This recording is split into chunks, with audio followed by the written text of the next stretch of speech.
بسم اللہ الرحمن الرحیم۔ السلام علیکم، میرے چینل میں خوش آمدید۔ میری شادی کا سن کر وہ سب کچھ چھوڑ کر دبئی سے لاہور آ گیا۔ وہ آتے ہی میرے پاؤں میں بیٹھ گیا اور کہنے لگا مجھے معاف کر دو، لیکن میں تمہارے بغیر نہیں رہ سکتا، پلیز مجھے مت چھوڑو، تم یہ سب کچھ چھوڑ کر میرے ساتھ چلو، میرا یقین کرو سب کچھ ٹھیک کر دوں گا۔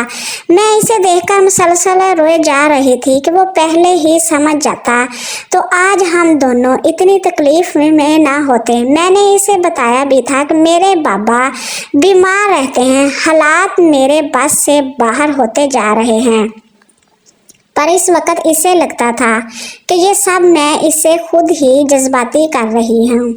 میں نے اس سے کہا کہ میرا سارا گھر سجا پڑا ہے، کل میری بارات ہے، میں کیسے اپنے خاندان کی عزت کو مٹی میں ملا کر تمہارے ساتھ بھاگ جاؤں؟